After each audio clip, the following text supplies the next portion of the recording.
పాదం పెట్టు. అది చల్లగా కుడికాలు పెట్టావా, వాళ్ళ చదువులు, వాళ్ళ ఉద్యోగాలు, వాళ్ళ వ్యాపారాలు, వాళ్ళ పాడి పంటలు శుభం కలిగి, ఆనందం కలిగి, శ్రీరామచంద్రుడు దీవెన కలిగి, సీతమ్మ తల్లి ఆశీర్వాదం కలిగి, అయ్యగారి కుటుంబం సంతోషంగా సగల వేడిగ్గా శుభోజయంగా చల్లగా దీవించి పెట్టు.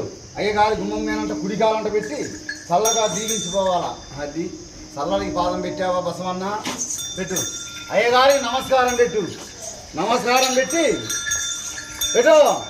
నమస్కారం పెట్ట సారవులకు. అట్ట సారవుల కుటుంబం సంతోషంగా సగల వేడిగ్గా బసవన్న దీవెన, భద్రాచలం రాముడి దీవెనలు కలిగి సారవుల కుటుంబం శుభం కలిగి ఉండాల. Ha ha ha ha ha ha ha ha ha ha ha.